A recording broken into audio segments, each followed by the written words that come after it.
지난주에 우리는 이스라엘 백성들이 하나님의 징계를 받아서 다시 광야로 되돌아가는, 유턴하는, 그래서 연단의 세월을 보내게 되는 것을 보았습니다.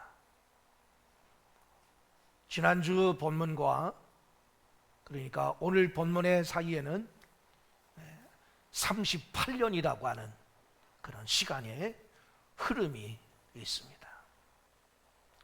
우리가 성경을 읽을 때 이런 부분들을 자세히 들여다보게 되면 하나님의 시간 속에서 하나님이 역사하는 것을 우리가 만나게 됩니다. 금년도 이제 서서히 이제 접어들고 있죠. 이제 3개월도 안 남은 2021년. 또 연세 잡수신 분들은 이 속도가 얼마나 빨라요. 그죠? 90세 되신 분은 90km로 달리고 있고, 70세 되신 분은 70km로 달리고 있고, 다 속도가 다르고 세월이 참 빠르다라고 하는 것을 우리가 느끼게 됩니다. 그렇게 38년 동안 광야로 들어가고 나서 세월이 흘렀어요. 수십 년의 세월이 흘렀습니다. 이제 그 긴 광야 생활이 끝날 즈음에 오늘 신명기 2장 1절로 15절의 말씀을 통해서 세렛 시내를 건너가라고 하는 하나님의 음성을 듣게 됩니다. 그 38년 동안 하나님은 이스라엘 백성들에게 아무런 말씀도 주시지 않았는데 이제 38년, 합계 40년이 지난 이 시점에 하나님께서 모세에게 말씀하고 계시는 거예요. 1절을 우리 같이 읽어보겠습니다. 우리가 방향을 시작. 우리가 방향을 돌려 여호와께서 내게 명령하신 대로 홍해길로 광야에 들어가서 여러 날 동안 세일산을 두루 다녔더니, 여기서 여러 날은 오랜 세월 동안, 그러니까 38년, 정확하게 말하면 38년 광야 생활입니다. 홍해 바다를 건너고 그래서 가데스 바네아까지 오기까지는 2년, 그리고 다시 돌아서서 유턴해서 광야 생활 38년. 그러니까 이 1절에 나오는 이 여러 날 동안이라고 하는 이 말씀은 정확하게 38년 광야 생활을 의미합니다. 그것을 이제 무서운 연단의 기간을 이스라엘 백성들이 지났어요. 하나님을 불순종하고 원망했던 그들을 하나님께서 광야의 고통 속에서 너희들 고통당해봐라, 그렇게 하시는 것이 아니라 그들을 당금질시켰어요. 연단시켰어요. 하나님께서 불순종했던 그 여러분의 광야에서 당금질을 하실 때 기도해도 그 당금질이 끝나지 않습니다. 노력해도 당금질이 빨리 끝나질 않아. 그 광야의 시간은 오직 인내로 그냥 잘 견디는 수밖에 없습니다. 그런데 희한한 것은 이스라엘 백성들이 이 광야 속에서 또 광야의 축복을 38년 동안 광야의 축복이 있었다는 거예요. 7절 우리 같이 읽겠습니다. 네 하나님, 시작. 네 하나님 여호와께서 네가 하는 모든 일에 네게 복을 주시고 내가 이 큰 광야에 두루 다님을 알고 네 하나님 여호와께서 이 40년 동안을 너와 함께 하셨으므로 내게 부족함이 없었느니라 하시기로. 40년 동안을 너와 함께 하심으로 내게 부족함이 없었다. 시편 23편 1절에 여호와는 나의 목자시니 내게 부족함이 없으리로다. 하나님이 나의 목자가 될 때에, 하나님이 나와 동행하게 될 때에 부족함이 없다고 말씀합니다. 그러니까 하나님께서 광야 생활을 보내면서 너 골탕 좀 먹어봐라, 고통 좀 당해봐라, 너 쓴맛을 봐야 돼. 그러면서 하나님이 그들을 방치했다면 그들은 그냥 거기서 죽었을 거예요. 그런데 하나님은 광야에서 그들을 방치하지 않으셨어요. 광야는 그 뜨거운 직사광선에서 보호할 수 있도록 구름 기둥을 항상 낮에 쳐주셨기에 그들이 40년 동안 살아갈 수 있었습니다. 그리고 밤에는 굉장히 영하권까지 떨어지는, 오늘 새벽에 보니까 영하 3도더라고요. 오늘 아침에 아마 운전하시는 분들이 좀 힘들었을 것 같아. 새벽기도 나오시느라고. 그런데 그 광야 40년 동안 밤에 그 추위를 감당할 수 있도록 밤에는 불기둥이 자연적인 난방시설을 제공했기 때문에 얼어 죽지도 않았습니다. 배고플 때는 만나와 메추리가 내렸고 목이 마를 때는 바위샘이 터져서 그들의 목을 적셔 주셨습니다. 광야 생활을 하면서 그들은 오히려 가축수가 늘어났고 오랫동안 거한 곳에서는 땅을 경작했습니다. 그리고 가까운 사막의 족속들과 이집트에서 가지고 나온 재물을 가지고 장사를 하면서 재산을 늘려 나갔습니다. 그래서 6절의 말씀을 보면 이스라엘이 에돔과 싸우지 말고 돈을 주고 그들의 양식과 물을 구입하라고 할 정도로 이스라엘은 이 38년 광야 생활을 보내면서 경제적인 능력이 있었던 것 같습니다. 광야 속에서도. 광야에 있었지만 광야의 복을 누렸다. 요셉도 감옥에 있었지만은 하나님께서 그가 하는 모든 일에 형통하게 하셨다고 하는 사실이 중요합니다. 여러분, 광야는 지옥이 아닙니다. 광야 속에서도 하나님께서 주시는 은혜가 있습니다. 하나님께서 때로는 하나님께 백성을 환난 가운데 지나게 하면서 연단을 시키시지만 그 환난을 통해서만 올 수 있는 또 하나의 축복이 있는 겁니다. 제가 아는 분도 사업상 하다가 어떻게 잘못돼서 감옥에 가셨습니다.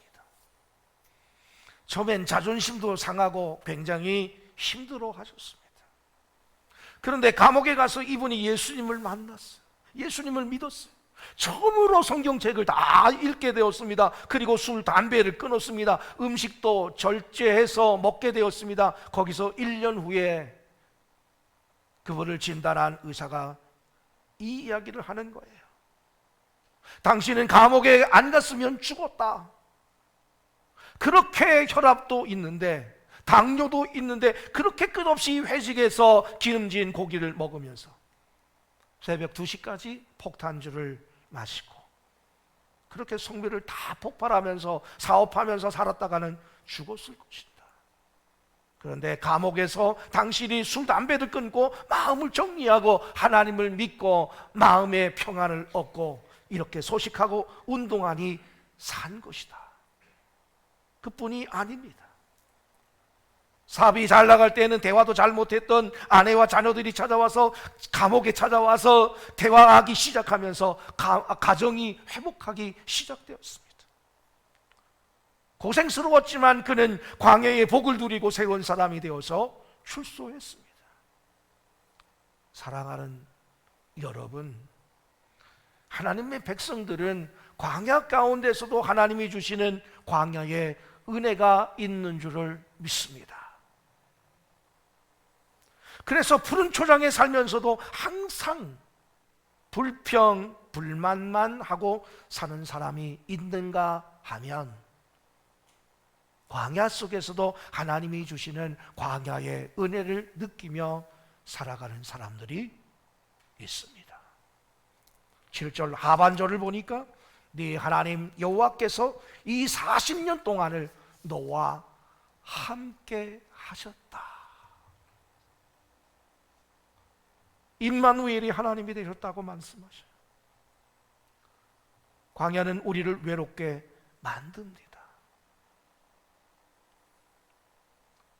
외로우니까 우리는 버림받았다고 생각하기 쉽습니다. 그러나 하나님이 우리를 버렸다면 우리는 광야 속에서 죽었을 것입니다. 우리가 광야에서 살아남은 것은 하나님이 우리와 함께 하셨기 때문입니다. 오늘 우리가 이렇게 살아서 하나님 앞에 예배를 드릴 수 있다고 하는 것, 하나님이 우리와 함께 하셨기 때문입니다. 여러분이 어둠 속을 헤매고 있을 때 하나님은 여러분과 함께 하십니다. 비록 우리의 잘못으로 받는 징계의 광야길이라 해도 그분이 함께 하시기 때문에 우리는 광야의 모든 시련을 이겨내고 살아서 하나님을 선포할 수가 있습니다. 여러분 모두 각자의 광야 시절을 지금 돌이켜 보시기를 바랍니다. 모르면 몰라도 광야 가운데서 하나님이 주시는 은혜의 샘물이 있었을 것입니다. 광야에서 여러분이 인간적으로 믿었던 사람들은 많이 떠났지만 또 하나님이 주신 보배로운 사람들이 있었을 줄로 믿습니다. 광야로 인해 여러분이 깎여지고 단순해지고 겸손해지고 성숙해졌을 것입니다. 하나님이 쓰시기에 더 합당한 그릇이 되었을 것입니다. 그래서 광야를 통과한 사람에게, 광야를 믿음으로 잘 통과한 사람에게는 은혜가 있습니다. 그러니까 이 광야는 빨리 끝났으면 좋겠다, 그것이 아니라 이 광야를 통해서 하나님이 주시는 그 교훈을 우리가 깨달아야 된다라고 하는 것입니다. 이 코로나가 장기화되면서 전 세계에 있는 모든 사람들이 다 한결같이 빨리 끝났으면 좋겠다, 이 마음을 안 갖고 있는 사람은 아무도 없어.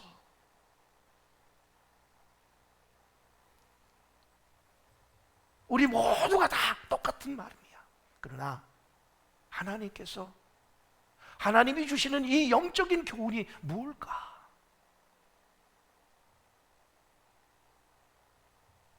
이 코로나를 통해서 우리에게 주시는 영적인 교훈이 뭘까? 묵상해 보신 적이 있습니까?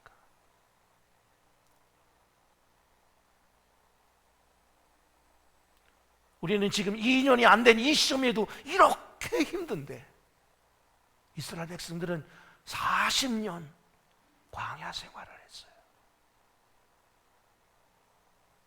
우리보다 20배나 더 힘든 거 아니에요?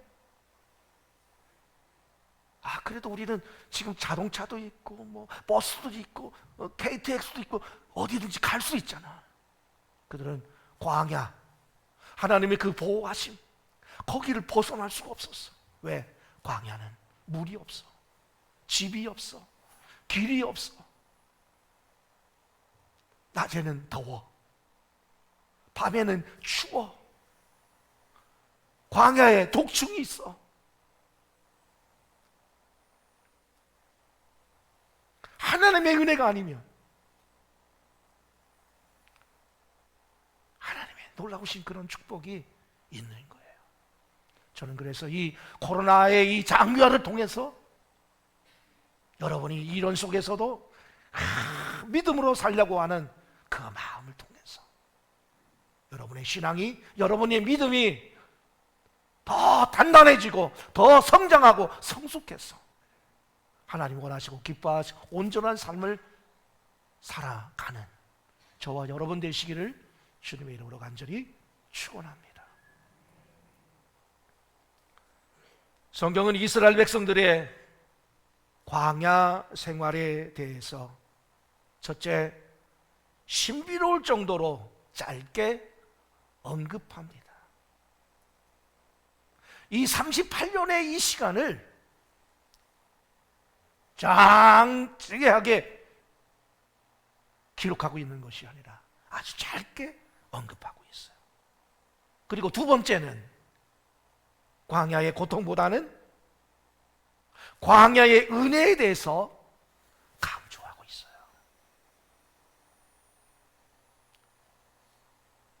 하나님의 은혜가 많이 임하게 되면 아무리 어려운 길을 걸어가도 우린 그 어려운 길을 이겨낼 수 있어요. 그 하나님의 은혜가 계속 부어지잖아요. 38년 광야로 되돌아갔다고 해가지고 그들에게 구름 기둥도 없애고 불 기둥도 없애고 만나와 메추라기도 다 없애고 물도 안 주고, 네? 발이 부르고 옷이 헤어지고 그런 게 아니라 그런 속에서도 하나님이 주시는 은혜가 계속 있는 거예요. 우리는 많은 경우 광야의 고통을 너무 많이 생각을 합니다. 상처를 너무 많이 되씹어요. 그래서 과거의 상처에 대해서 반복해서 또 이야기하고 또 이야기하고 또 이야기합니다. 이렇게 자신의 과거의 아픔과 상처의 기억에서 헤어나오지 못하고 있는 사람은 자신의 오늘을 불행하게 만들고 있는 거예요.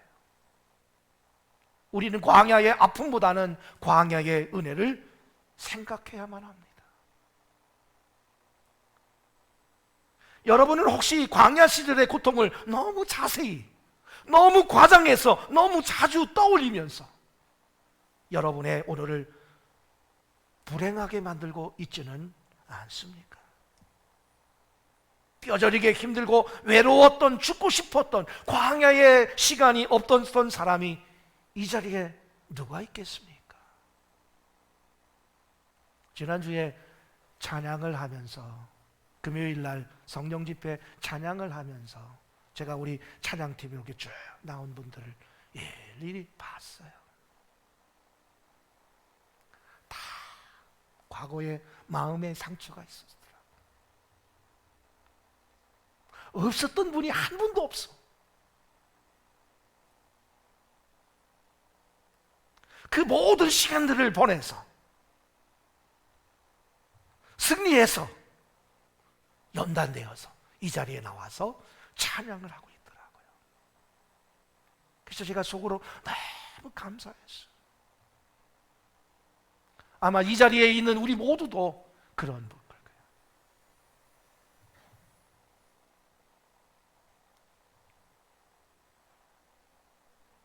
다시는 기억하고 싶지 않았던 그 실패와 아픔과 고독의 시간들, 믿지 말아야 될 사람들을 믿었기 때문에 당했던 그 아픈 사건들, 그런 시간들이 누구나 다 있었을 거예요.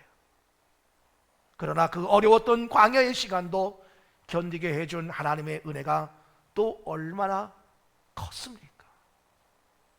그 은혜가 있었기에 저와 여러분은 광야를 살아남았고 더 강해지게 되었고 더 겸손하게 되었고 더 기도하게 되었습니다. 이제 과거의 아픔은 지나가게 하라.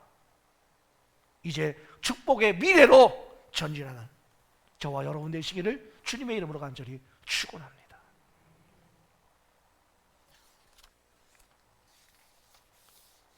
하나님께서 드디어 이스라엘의 광야 생활이 끝났다라고 선포해 주십니다.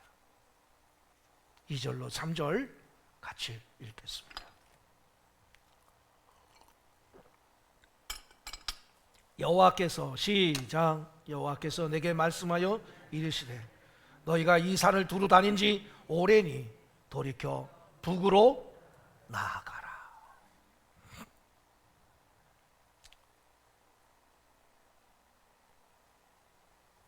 원어 성경에 보니까 이 2절로 3절의 말씀에 이제 그만하면 되었다 라고 하는 말이 나와요. 이제 광야의 고생은 그만해도 되겠다. 네가 이제 광야를 끝낼 때가 됐다. 징계의 시간이 끝났다. 새로운 시즌이 열릴 것이다. 할렐루야. 오늘 여러분에게 그 음성이 들리기를 주의 이름으로 간절히 축원합니다. 반드시 광야의 시간은 지나갑니다. 영원하지 않습니다. 새로운 시즌의 출발 사인이 떨어졌어요. 북으로 나아가라. 하나님께서 선포해 주시는 거예요. 이제 그만하면 되었다. 그러니까 이 코로나 이 장기화도 하나님의 그 시간 속에서 진행되고 있고, 하나님께서 말씀하실 거예요. 이제 그만하면 되었다. 언젠진 몰라. 자, 그런데 하나님께서 언제 광야의 시즌을 끝낼지를 선포하실까요? 하나님이 그냥 잘 주무시고 식사도 맛있는 거 드셔서 기분이 좋아가지고 기분 좋다, 기분이다, 광야 끝 이러십니까? 하나님께서 광야의 시즌을 끝내실 때에는 영적인 어떤 것이 이루어진 것입니다. 무엇이 이루어졌을까요? 14절로 15절 우리 같이 읽겠습니다. 가데스바네아, 시작. 가데스바네아에서 떠나 세레시네를 건너기까지 38년 동안이다. 이때에는 그 시대의 모든 군인들이 여호와께서 그들에게 맹세하신 대로 진영 중에서 다 멸망하였나니 여호와께서 손으로 그들을 치사 진영 중에서 멸하신 고로 마침내는 다 멸망하였느니라. 자, 무엇이 광야 생활을 끝내는 열쇠가 되고 있어요? 불순종했던 1세대의 퇴장. 그러니까 여기서 군인들이라고 하는 표현이 나오는데, 이 군인들이라고 하는 얘기는 20세 이상의 그 당시 싸울 수 있었던 1세대가 다 퇴장한 거야. 광야에서 그 38년 동안 지나가면서 그 광야에서 죽었어. 우리가 지난주에 나왔잖아요. 하루에 85명씩 죽어나갔다고. 그것이 광야 생활을 끝내는 열쇠였어요. 내 안에 옛사람이 완전히 죽을 때 내게는 오직 주님밖에 없습니다. 주님이 나의 전부입니다. 고백하기 저기까지. 그것이 립서비스가 아니라 우리의 밑바탕에서 내 중심에서 우러나오는 그 고백을 할 때 끝나는 거예요. 이제 광야에서 태어나서 성장한 젊은 세대들에게, 그 세대들에게 지금 모세가 말하는 거예요. 다시는 불순종하는 부모 세대의 전철을 밟지 말라. 경고하고 있어요. 그러니까 이 시점에는 20세 이상의 젊은 군인들이 다 죽은 거야. 광야 생활의 시작과 끝은 하나님의 말씀으로 이루어지는데, 불순종의 세대가 하나도 남김없이 다 죽기까지 광야는 끝나지 않았습니다. 이 코로나가 언제 끝날런지 알 수 없어요.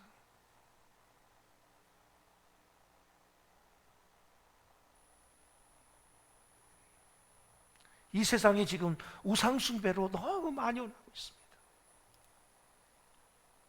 모든 매스컴의 중심은 뭡니까? 사람들의 그 욕심이에요. 욕심. 골로새서 3장 4절 말씀해 보니까 욕심이 곧 우상숭배라고 말씀하고 있습니다.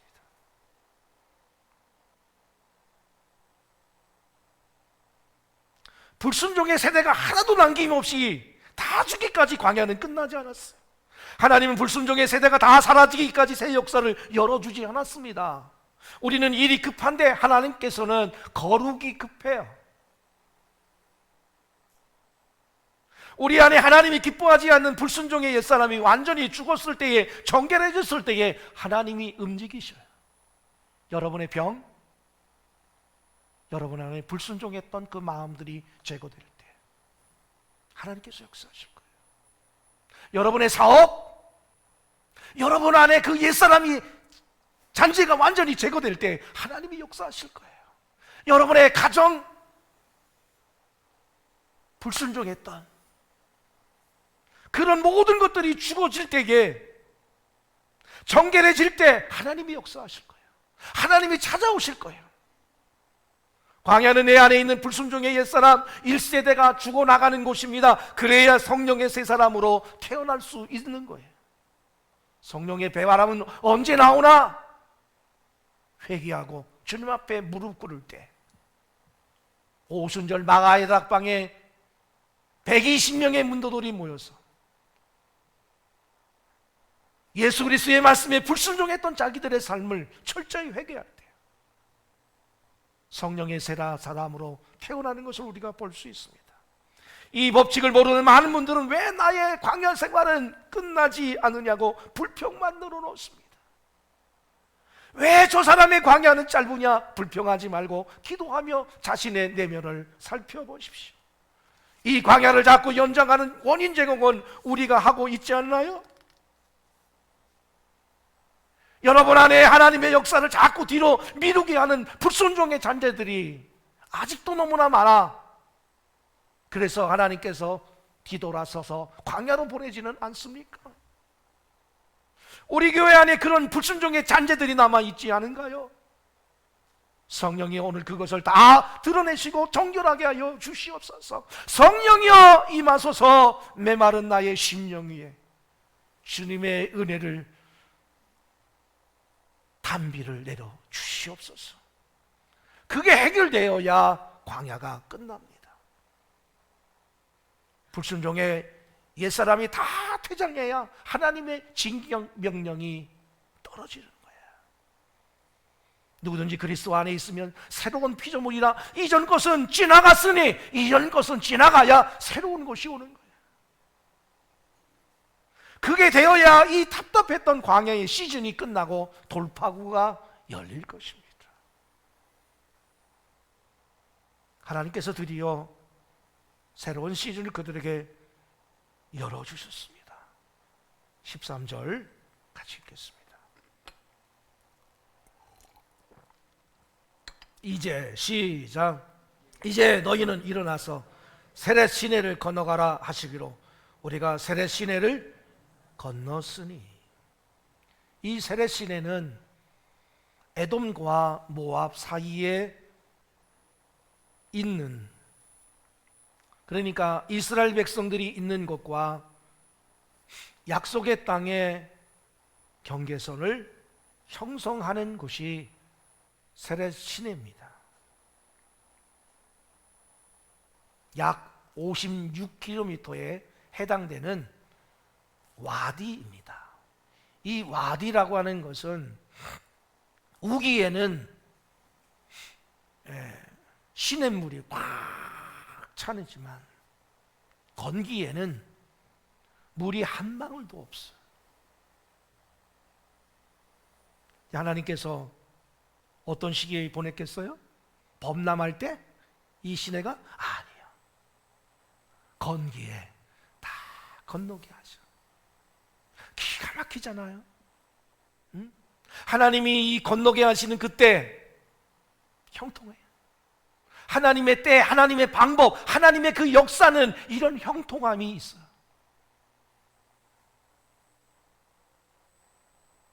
이스라엘 백성들이 이 북쪽의 와디를 건넙니다. 그래서 약속의 땅 진입을 위한 첫 번째 발걸음을 내딛게 되는 거예요. 그러나 너무나 감격스러운 순간이었어요. 지긋지긋한 광야가 끝나는 순간이었어요. 40년의 그 광야가 끝나는 시간이었어요. 이때까지는 걷기는 걷는데 성과가 없는 발걸음이었어요. 다람쥐 쳇바퀴 돌듯이 뻔한 광야 안에서 맴돌아야 하고, 노력하고 또 노력해도 인생의 발전이 없어요. 온갖 방법 다 동원하고 기도하고 인맥을 동원하고 발버둥을 쳐도 되는 게 없었어요. 이것은 살아남는 것이지 승리하는 인생이 아닙니다.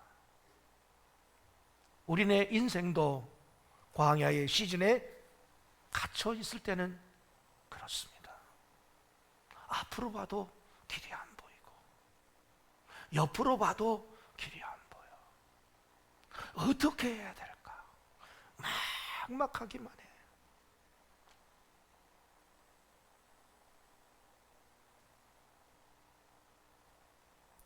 이것을 누가 숨통을 트여줘야 합니까?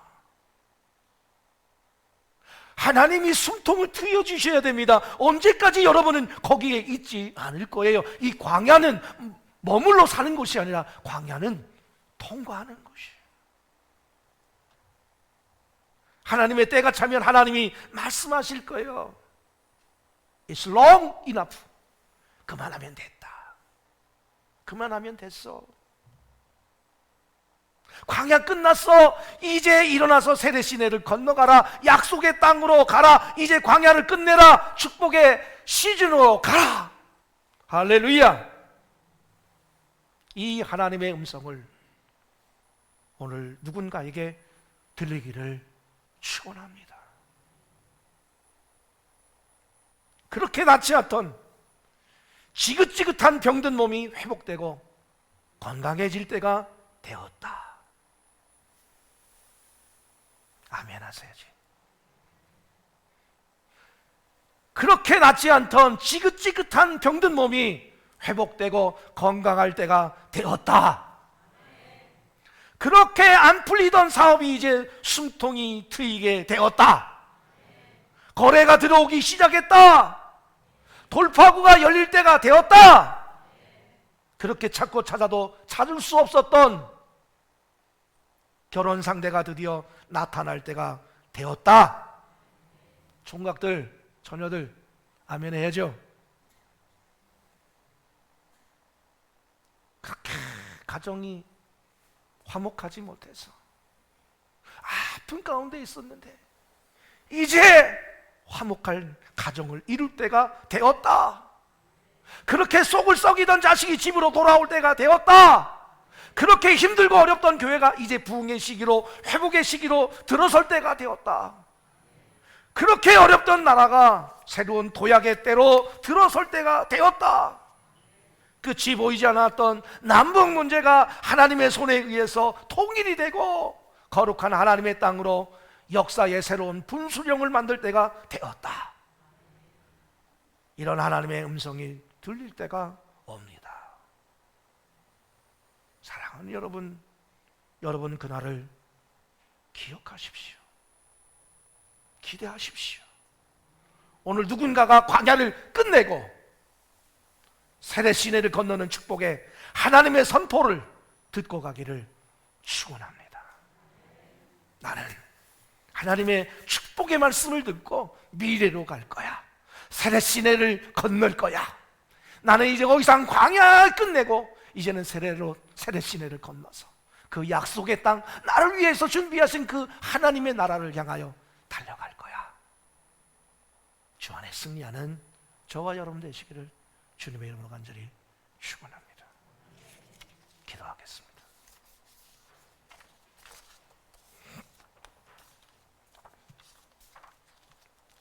사랑의 하나님, 은혜를 감사합니다. 이스라엘 백성들이 하나님의 징계를 받아서 광야로 돌아갔을 때 정말 눈물겹는 그러한 시간들이었습니다. 그러나 하나님은 그 시간들 속에서 이스라엘 백성들을 연단하며 그 광야 생활 중에 주신 은혜가 있었고, 이제 하나님의 때에 하나님께서 그들을 광야에서 이제 약속의 땅으로 보내십니다. 불순종했던 그 옛사람의 잔재들을 다 제거하고 난 이후에 하나님께서 세례시내로 올라가라고, 건너가라고 말씀합니다. 오늘 우리에게도 우리 안에 그 옛사람의 잔재들이 남아있어서 우리의 광야 생활이 지속되고 있지는 않습니까? 하나님, 이제 불순종의 길을 걸어가는 저희들이 아니라 이제 하나님의 말씀에 순종하며 살겠습니다. 하나님의 뜻대로 살겠습니다 고백하며 이제 하나님의 뜻을 온전히 이루어가는 하나님의 사람들 되게 허락하여 주옵소서. 하나님, 그래서 우리의 질병도 치유받게 하여 주옵시고, 우리의 사업도 회복되게 하여 주옵시고, 우리의 가정도, 우리의 자녀도, 우리 교회도, 이 나라, 이 민족도 회복되는 하나님의 놀라운 축복의 역사가 임하게 허락하여 주옵소서. 예수님의 이름으로 간절히 기도했습니다. 아멘.